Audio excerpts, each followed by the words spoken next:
সেনাবাহিনীর মধ্যে কি জেনারেলদের বিচারের আওতায় নিয়ে আসতে হবে।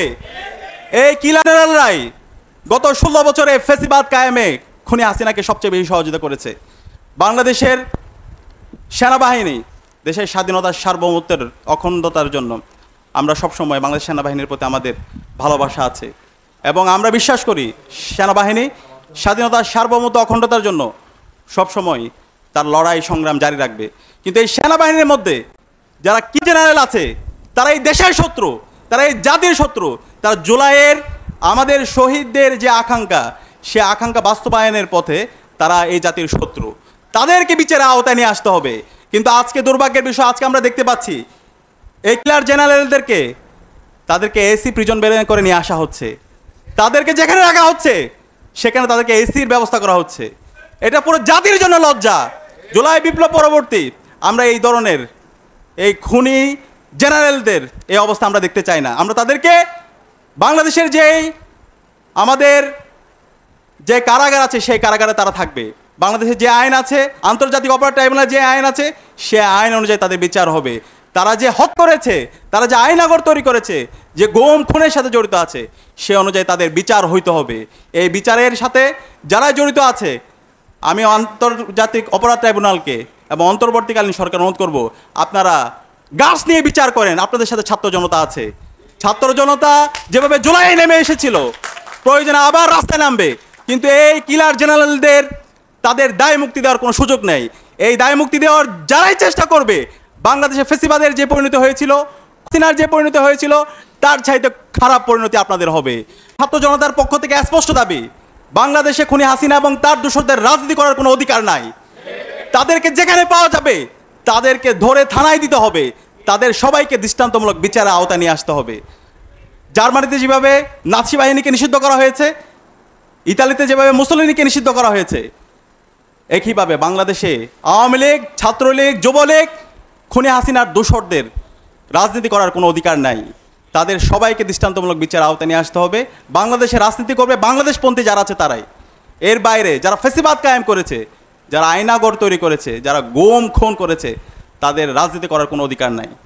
তিনি কাশ্মীরের যারা নারীরা আছে, বিশেষ করে কাশ্মীর আপনারা জানেন মিলিটারাইজ, দীর্ঘদিন ধরে কাশ্মীরের আজাদি আন্দোলনে যারা নেতৃত্ব দিচ্ছে তাদের বন্দি করে, তাদেরকে গুম করে নির্যাতন নিপীড়ন করা হচ্ছে। তো যাদেরকে গুম করা হয়েছে, নির্যাতন করা হয়েছে, সেই পরিবারের এবং সেই পরিবারের সদস্য বিশেষ করে মহিলাদেরকে নিয়ে আথার জিয়া কাজ করেছেন। আথার জিয়া তার স্মৃতিতে সে বলেছেন, লিখেছেন, কাশ্মীরের যেই নারীরা তাদের স্বামীকে হারিয়েছে তারা হচ্ছে হাফ ওয়াইডো, অর্ধ বিধবা হয়ে গেছে। যখন তাদের পরিবারকে, তাদের স্বামীকে যখন গুম করা হয়, গুম করার পরে যখন তারা প্রশাসনের কাছে যায়, পুলিশের কাছে যায়, মিলিটারির কাছে যায়, তখন তারা বলে যে আমাদের কাছে ও তো নাই, আমরা তো তাকে ধরে নিয়ে আসি নাই, আমরা জানি না। তারা এক থানা থেকে অন্য থানায়, এক স্টেশন থেকে অন্য স্টেশনে যায়, কিন্তু তাদের প্রিয়জনের তারা কোনো ধরনের পরিচয় পায় না। কিন্তু তারাই তাদেরকে গুম করেছে, বন্দি করেছে, নির্যাতন করছে। এভাবে তাদের জীবনের সুখ আনন্দ একেবারে নাই হয়ে যায়। এইভাবে বছরের পর বছর জুড়ে এই কাশ্মীরে আজাদি আন্দোলনে যারা নেতৃত্ব দিচ্ছে তাদেরকে জেল জুলুম, তাদেরকে গুম, নির্যাতনের মাধ্যমে তাদেরকে শোষণ করা হচ্ছে। ঠিক একইভাবে আমরা বাংলাদেশে দেখতে পেয়েছি খুনি হাসিনা 2006 সালের 28 অক্টোবর লগি বইটার মাধ্যমে দিনে দুপুরে আমাদের এদেশের মুক্তিকামী ছাত্র জনতাকে পিটিয়ে হত্যা করে, নৃত্য করে সে বাংলাদেশে ফেসিবাদের বীজ বপন করেছিল এবং এরপরে আমাদের দেশপ্রেমিক সেনাবাহিনীকে হত্যা করেছে। পরবর্তীতে সে রাষ্ট্রীয় যত প্রশাসনের যত ইনস্টিটিউশনগুলো আছে সেই ইনস্টিটিউশনগুলোকে ব্যবহার করে ফেসিবাদ বিরোধী যারা আন্দোলন করেছে তাদেরকে গুম করেছে, তাদেরকে খুন করেছে, প্রতিটি ক্যাম্পাসে ক্যাম্পাসে শিক্ষার্থীদের উপর নিপীড়ন করেছে, নির্যাতন করেছে এবং সেই নির্যাতনের বৈধতা দিয়েছে। আপনারা জানেন 2012, 13, 14 সালে বাংলাদেশে ফেসিবাদ বিরোধী অনেক আন্দোলন সংগ্রাম হয়েছে এবং সেই আন্দোলন সংগ্রামগুলোতে আমাদের শত শত মুক্তিকামী ছাত্র জনতা জীবন দিয়েছে। 2023 সালে আল্লামা দেলাওয়ার হোসেন সাঈদীর 28 ফেব্রুয়ারি রায় পরবর্তী সারা দেশে গণহত্যা সংঘটিত হয়েছে। 2013 সালের 5 মেতে শাপলায় গণহত্যা সংঘটিত হয়েছে। এভাবে বিচারিক হত্যাকাণ্ডের মাধ্যমে ফেসিবাদ বিরোধী যারা আন্দোলন করেছিল তাদেরকে বিভিন্নভাবে ফ্রেমিং করে শাহবাগ কায়েম করার মাধ্যমে সেই বিচারিক হত্যাকাণ্ডের বৈধতা দেওয়ার চেষ্টা করেছিল। এবং এটা যেই প্রতিবাদ করেছিল তাদেরকে গুম করা হয়েছিল। শিক্ষার্থীদের মধ্যে থেকে যারা প্রতিবাদ করেছে তাদেরকে গুম করা হয়েছে। এখন পর্যন্ত আমরা জানি না ছাত্র শিবিরের ইসলাম বিশ্ববিদ্যালয়ের নেতা ওয়ালিউল্লাহ আল মুকাদ্দিস কোথায় আছে। এখন পর্যন্ত আমরা জানি না বিএনপির ইলিয়াস আলী কোথায় আছে।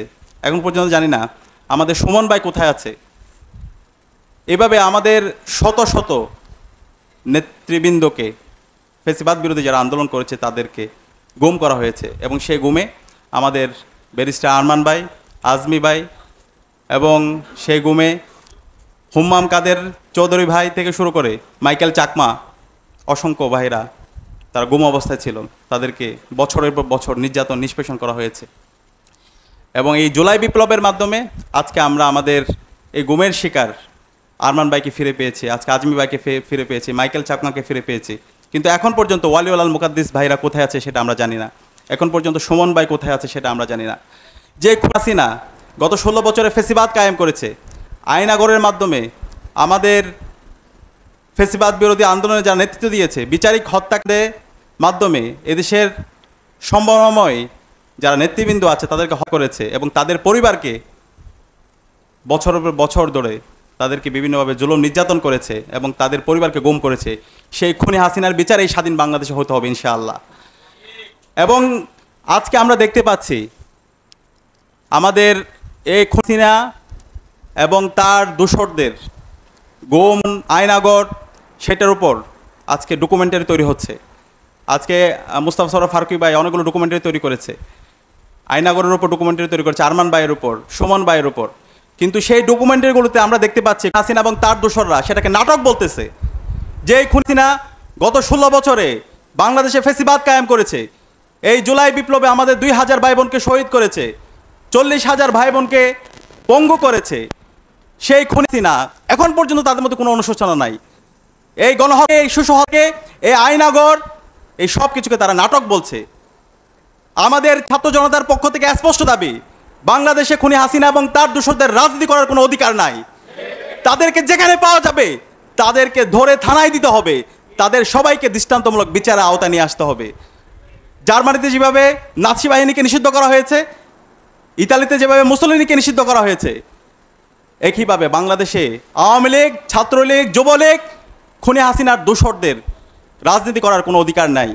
তাদের সবাইকে দৃষ্টান্তমূলক বিচার আওতায় নিয়ে আসতে হবে। বাংলাদেশে রাজনীতি করবে বাংলাদেশপন্থী যারা আছে তারাই। এর বাইরে যারা ফেসিবাদ কায়েম করেছে, যারা আয়নাগর তৈরি করেছে, যারা গুম খুন করেছে, তাদের রাজনীতি করার কোনো অধিকার নাই। এবং একই সাথে এই যে গুম খুন, গণহত্যা, শিশু হত্যা, এই সব কিছুর সাথে জড়িত রাষ্ট্রের যত ইনস্টিটিউশনগুলো আছে, এই ইনস্টিটিউশনের সাথে যারা জড়িত ছিল সবাইকে বিচারের আওতায় নিয়ে আসতে হবে। আমরা যারা আবু সাইদের উত্তরসূরিরা, শহীদ ওয়াসিম, শহীদ আলী রায়হানের উত্তরসূরিরা আছি, আমরা ঘুমিয়ে যাইনি। আমরা আমাদের প্রতিবাদ প্রতিরোধ জারি রাখবো। 5 আগস্টের পরে আমরা দেখতে পেয়েছি যে আয়নাগরের এবং বিভিন্ন জায়গায় যে টর্চার সেলগুলো ছিল সেই আলামতগুলো ধ্বংস করা হয়েছে এবং যে নথিগুলো ছিল সেগুলো ধ্বংস করে দেওয়া হয়েছে। এই 5 আগস্টের পরে এই নথিগুলো ধ্বংস করছে কারা? কারা আয়নাগরগুলোকে ধ্বংস করেছে? তাদেরকে খুঁজে বের করতে হবে। অন্তর্বর্তীকালীন সরকারের মধ্যে ঘাপটি মেরে বসে থাকা গুপ্ত অবস্থায় যারা ফেসিবাদের দোসর আছে তাদেরকে বের করতে হবে। তাদেরকে যদি বের না করেন, আমরা ঢাকা বিশ্ববিদ্যালয় কেন্দ্রীয় ছাত্র সংসদের পক্ষ থেকে ঘোষণা দিচ্ছি, অন্তর্বর্তীকালীন সরকার এবং বাংলাদেশের ডিফেন্সে যারা আছেন, আপনারা যদি ফেসিবাদের পারপাস সার্ভ করেন, আমরা প্রত্যেকেই এই ঢাকা বিশ্ববিদ্যালয় থেকে আবার জুলাইয়ে যেভাবে রাস্তায় নেমেছিলাম সেভাবে আমরা রাস্তায় নেমে আমাদের প্রতিবাদ প্রতিরোধ জারি রাখবো। আমি আপনাদেরকে অনুরোধ করবো, সারা দেশের মুক্তিকামী ছাত্র জনতাকে আমাদেরকে সজাগ থাকতে হবে, আমাদেরকে সতর্ক থাকতে হবে। দেশের স্বাধীনতার সার্বভৌমত্ব নিয়ে বিভিন্ন ধরনের ষড়যন্ত্র এবং চক্রান্ত হচ্ছে, সেই ষড়যন্ত্র এবং চক্রান্তকে রুখে দেওয়ার জন্য আমাদের লড়াই জারি রাখতে হবে। এবং এও আহ্বান জানাবো, আপনারা জানেন এই কিলার জেনারেলরাই জানে আমার সুমন ভাই কোথায় আছে, এই কিলার জেনারেলরাই জানে আমার ওয়ালিউল্লাহ আল মুকাদ্দিস ভাই কই আছে, এই কিলার জেনারেলরা জানে আমাদের ইলিয়াস আলী কোথায় আছে। দ্রুত সময়ের মধ্যে আমাদের সকল গুমকৃত ভাইদেরকে আমাদের মাঝে ফিরে দিতে হবে, না হলে আমরা আবার রাস্তায় নেমে আমাদের এ ভাইদের মুক্তির আন্দোলনে আমরা রাস্তায় নামবো এবং এই পরিণতি আপনাদের খারাপের দিকে নিয়ে যাবে। আমি সবাইকে অনুরোধ করব, আমাদের এখনই সময় ঐক্যবদ্ধভাবে এই ফেসিবাদের বিরুদ্ধে, এই খুনি হাসিনার বিরুদ্ধে এবং এই কিলার জেনারেলদের বিরুদ্ধে আমাদের লড়াই সংগ্রাম আমাদের জারি রাখতে হবে, সে উদাত্ত আহ্বান জানিয়ে এবং আজকের আয়োজনের সাথে জড়িত সবাইকে ধন্যবাদ জানিয়ে আমি আমার কথা এখানে শেষ করছি। আসসালামু আলাইকুম রহমতুল্লাহ।